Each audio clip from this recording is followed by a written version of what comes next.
Hey, hey, Blue Table fans!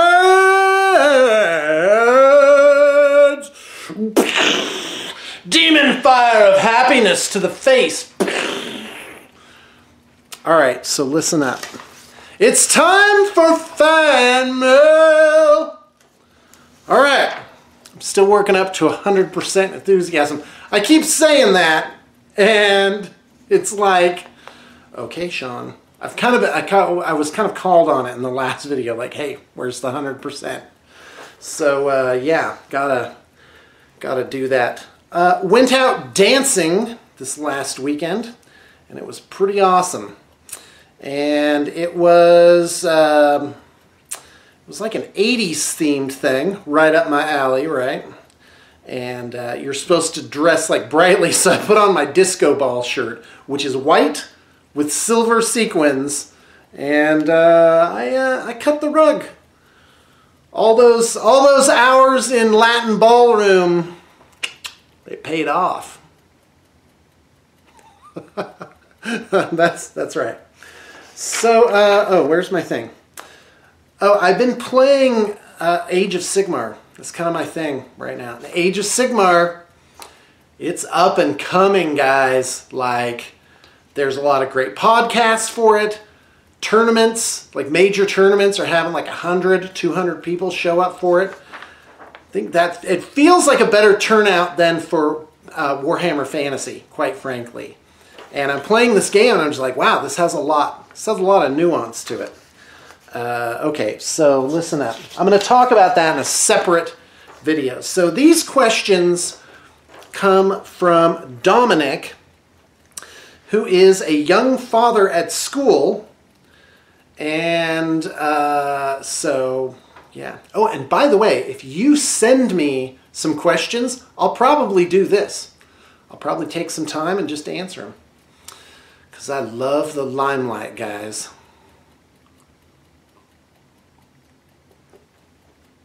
All right, I'm a young father who's at school, and I have a few questions for you. 1, I'm about to graduate. What do I do? Join the military. What are your recommendations? How did you make your decision? So first off, I can't tell someone else what to do. This isn't nearly enough information. School, I imagine college, right? If you're a dad, but you know, could be high school technically. Joining the military. That wouldn't be my pick. Lots of people have done it and been successful. My only advice with that one would be take a good look, because once you sign, you gotta see it through. Just make sure that's what you want. What are your recommendations? How did you make your decision? Okay, my story. I graduated high school and I went and lived a summer with my grandparents in Southern California, and they managed a nice mobile home park, and this place was clean, everything was beautiful, and it had a pool, and I got ripped in that pool. I swam so much. I had a six-pack. Yeah, it was awesome. 18 and a sweet six-pack, and I was, by the way, you would not recognize me if I showed you a picture. Somewhere there's a picture of it. Like with me with no shirt on, and I'm just like tan, and I've got hair down to my shoulders, you know, and just, yeah, different person. So long story short, I was a security guard at Circuit City in, I think it was Van Nuys or somewhere close to that. Can't remember the name. Northridge? Well, anyway. Yeah, and it was quite an experience. I was 18, so I wasn't like all there, you know, but it was a great experience. And then I moved back and let's see, lived with my parents, and I graduated high school. No, I didn't live with my parents at the time. I actually moved out, had roommates, and then I was homeless for a while, and it was on purpose. Like, I didn't have a place to stay, like I didn't have a home. I mean, sure, I could go back home at any point in time and just be like, I mean, my parents wouldn't have been like, no, you can't, you may not enter the house. But I basically just couch surfed for like 3 or 4 months. So if it were me, if someone were like, Sean, what do you recommend? Do nothing. And in fact, I would recommend that for life. If you can figure out a situation where you don't have to do anything and you can just play your games and do whatever, do that. There's nothing, I don't think there would be anything wrong with that. Just relax. I mean, well, let me just keep going with the chronology. So then I served an LDS mission, a Mormon mission, because that was my thing. I was Mormon from age 15, a convert on purpose, to age 42. And right now I'm about 50. I've been 8 years out. And, you know, it was a great experience. No hard feelings. But now I'm doing something different. Anyway, back to there. So I was a Mormon missionary in South America. And my family, like, none of my family are LDS. Or Mormon, if you will. Yeah, I still use that term. And so they weren't into it, so I just kind of did it on my own. And now I look back, I'm like, wow, Sean, that's amazing. I just sort of like, well, I'm off to South America, bye. And so I got back, I lived at home, dated a little bit, met my wife like really soon, like 6 months after I got home. In 93 was when we met. And I'm getting to my second graduation, by the way. So I was 93 when we met. From hi, my name is Sean, to will you marry me forever was 20 days. That's how, like, and we were inseparable. And that's magic. Like, I didn't realize it at the time, but that doesn't happen all the time. That's not like the normal thing to be inseparable. And so anyway, what else? And I was in college by that time. So in 92, I enrolled in college. In 93, I enrolled in college. I didn't graduate till 99. It took 6 years. And during that time, I owned a game store. This is in Southern Oregon. I graduated from Southern Oregon University. Oh, by the way, if you want to friend me on Facebook, feel free, you know. Oh, but do be warned, it takes me a while to I used to be like, I approve everybody. And then I realized, oh, a lot of those are fake and just designed to like force feed you news items. And I was like, oh, how disappointing. So now I actually do a little bit of vetting and kind of get around to it. So, but feel free to message me, friend me on Facebook. All right. So went to college. I was going to be a lawyer. And a female friend of mine was like, Sean, that's not necessarily the girl. Like, why are you going to do that? I'm like, well, I make a lot of money. I just figured I would do that. And she was like, you know what? You really need to do what you love. Because my dad did something because it brought in the money, but he hated it. And he was just grumpy every night. So don't do that. And I really took that to heart. I was like, yeah, I really need to do something that I love. And teaching, like, that was my thing. And in a way, I'm like, oh, it's the same thing I'm doing now. It's not that I love teaching. I love being up in front of people. That's like awesome. That I would do. And I have a weird sort of like mental, I wouldn't call it it's not a disadvantage. It's an advantage. I can get in front of a group of any size and speak coherently and not be nervous. And in fact, quite the opposite. Like, the bigger that crowd, the better. If I see a crowd, I'm like, oh, I want to get up and say something, you know? And, which is weird for where I am in my life right now, which is, I'm kind of reclusive, a little bit of a hermit. Okay, so anyway, then I graduated in 99.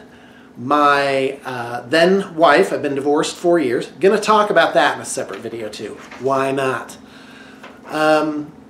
She was huge pregnant with our first child. And she sort of like, it was summertime, so like her feet were just swollen. They were busting out of these sandals, right? So she waddles up to me as I get off the stage and she's like, I made an investment in you. And now I'm getting my money back. And and she informed me, she's like, when this baby comes, you're going to provide for the family. I'm interested to see how you handle that. And I did. I got a job in San Francisco. I taught at an elementary school, which was wonderful. So graduation. So when I graduated college, I was under slightly different, well, no, this young guy is a father, so he's in the same thing. I found the job and I got up at 4:30 a.m. and I just cranked it out. You know, so your situation's different. Maybe you won't be able to just, live in somebody's basement and sort of cruise along, I'm going to be homeless and couch surf for a while. But let me tell you, I don't know, that would still be my advice. What would be the easiest thing to do? Just take it easy. And that leads to sort of my view on life, how I'm approaching things now, is that, wow, that's only question 1 out of 7, by the way. So it's going to be a long video, because I'm long-winded. All right. So anyway,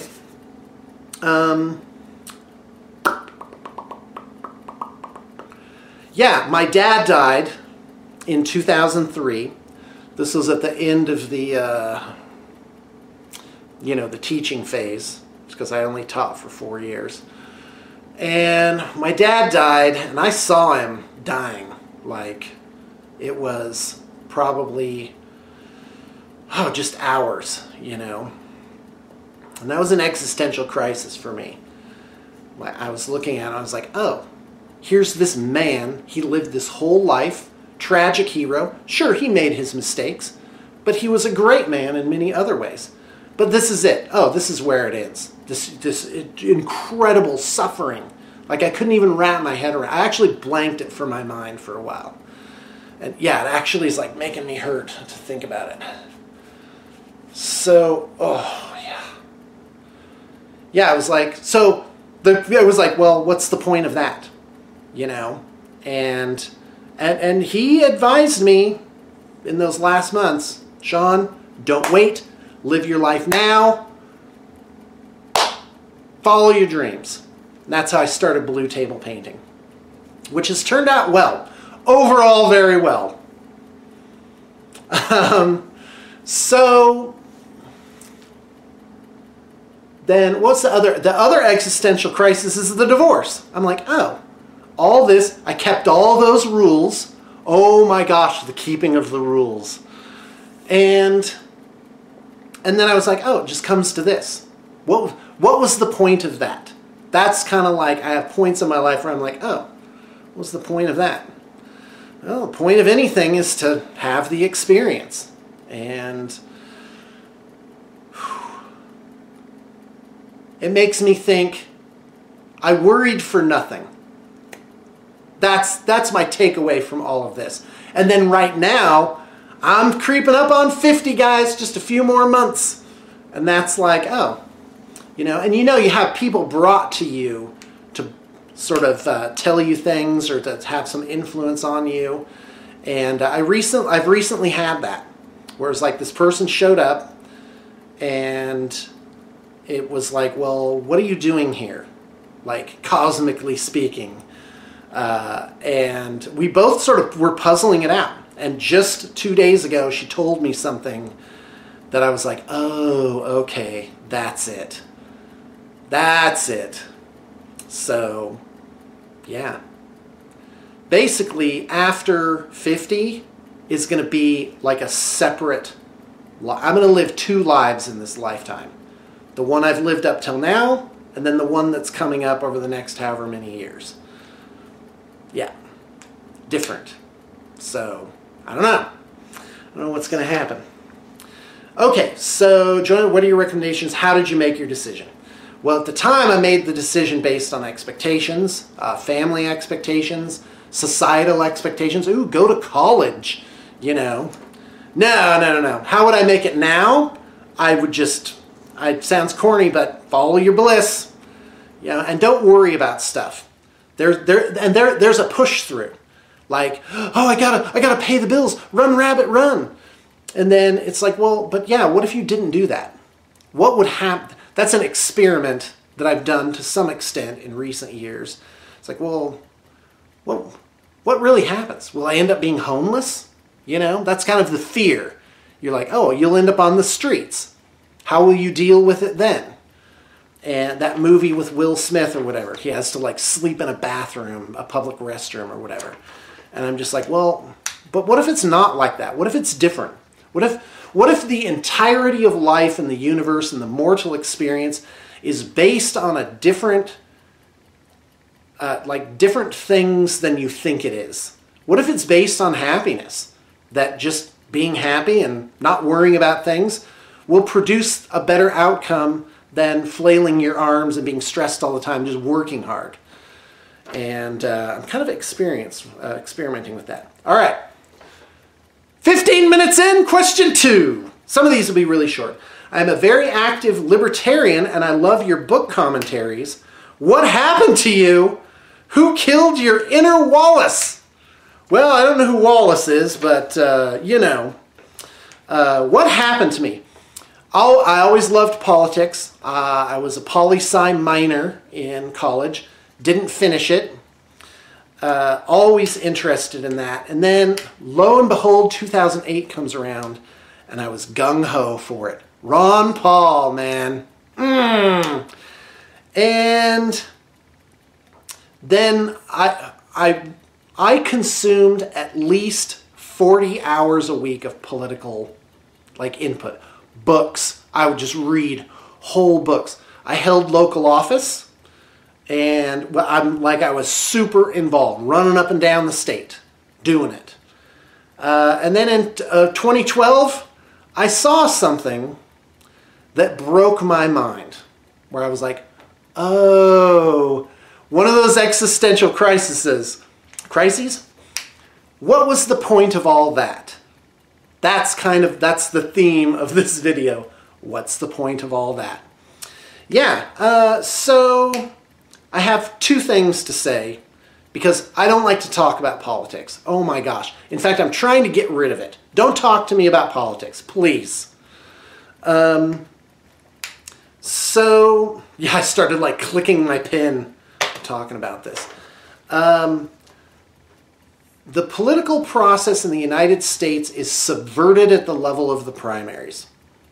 There you go. And the second thing I have to say about it is I think there's something deeper going on. My personal belief and approach to life, I call it mirror theory. That's probably too fancy of a term for something that's already been discussed and exists in other lines of thought everywhere. And that is that whatever's going on inside somehow formulates whatever this experience is. And I think, because when I clear my mind, and I'm thinking no thought, but my eyes are open, you know what it looks like?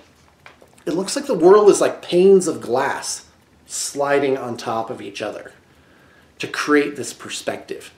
You know, like the movie Contact, where she reaches out and it's like, oh, it's just like the little, this giant vista of a beach and ocean and sky and stuff. It's just like this little bubble that she's in. And I've used that term too, bubble reality, consensus reality, stuff like that. So I've dug down past political discourse, I guess. And I'm just doing my own thing. And I'm just living my own life. I'm creating my own reality. So when I look at things, so when I stub my toe, I'm like, oh, why did I want to do that? There's only inanimate objects in here. Why did I drop my toothbrush in the toilet? And I found when I really dig for those answers inside, I realize that, oh, there's actually an answer to that. Oh, I'm avoiding this unpleasant task I have to do today. Okay, well, what's the solution? Well, stop. And I do that in everyday life too. Like if I'm in the grocery store or if I'm out in traffic and it seems like people are just getting in my way, just blocked at every turn. I'm just, the right solution, I don't get upset. I just pull over to the side of the road and I wait until I can re-enter the stream of, the harmonious stream of everything that's happening. So I became more interested in, well, what's going on with me? And I think it's like, well, I can change this. And that's an analogy that I've made a couple times, I think, on these videos. It's like I had a hammer and chisel, and I was like, oh, I have a hammer and chisel. Let's chisel the world. And I took my hammer and chisel to other people, and I took it to my wife and my kids and my world, and I just tried to change everything. And guess what? Those things, they already got their own flow going on. And so one day I was just like, oh, the hammer and chisel are for me. And I just started changing my own perspective, bettering my own attitude, looking more positively at things, and just minding my own business. And that really is what I have to say about that. So, nope. I don't see myself ever going back. I'm careful not to let... I basically don't really even know what's going on. I don't even want to look at it. And I wish people that want to go out there and do it all and fight it all, awesome. I hope you have an amazing experience. Because I already did it. I already put in my time. I put in a very big chunk of my life actually going out and doing something that I believed in. And there you go. Question number 3. What would it take to bring you back to politics? Money. Lots and lots and lots of money. I would do it as a job and enjoy it too. But yeah, it would have to be loads of cash to be better than, and more enjoyable than what I'm doing right now. Okay, 4, where are your friends? Do you keep in touch or just let go? Just let go, sir. Yeah, that's how it works. I used to be concerned, like if somebody, quit the company, I was like, oh, what's wrong with me? What's wrong with my company? Or if somebody was just busy all of a sudden, oh, what's wrong with me? What did I do? No, you just got to let that stuff go, and it makes room for new people to come in. So right now, what happened to my friends? Well, I have friends. I have current people that I spend time with, that I enjoy spending time with. I have relationships that are just amazing, and plenty of it. Like, in terms of friendships and relationships, I'm full up, guys. Like, it's very fulfilling. But I'm clear with it, with myself, when I want a different type of relationship, or I'm I'm inviting someone into my life. Right now, I want to get an Age of Sigmar group going. That's kind of like, those are the open spots in my life, is the Age of Sigmar group. Okay, where are your friends? You keep in touch, just let go. And with the business, well, that's the nature of it. 20-something artists tend to just... The human soul seeks an improved condition. And that's what happens. People, they find better jobs.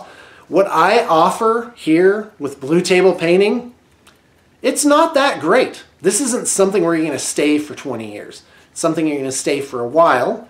And in fact, my current crew, with some exceptions, I've had a couple turnovers recently. But before that, a lot of them have been around for a while. And some of the old crew, they filter back through. They want to pick up some contracts for a couple of months or whatever, And people change, too. I've changed as a person. I'm not the same person I was 3 years ago. You're not talking to the same guy. All right. Well, and isn't that how it is? And you gotta let other people change, too. And not sort of like have that memory present.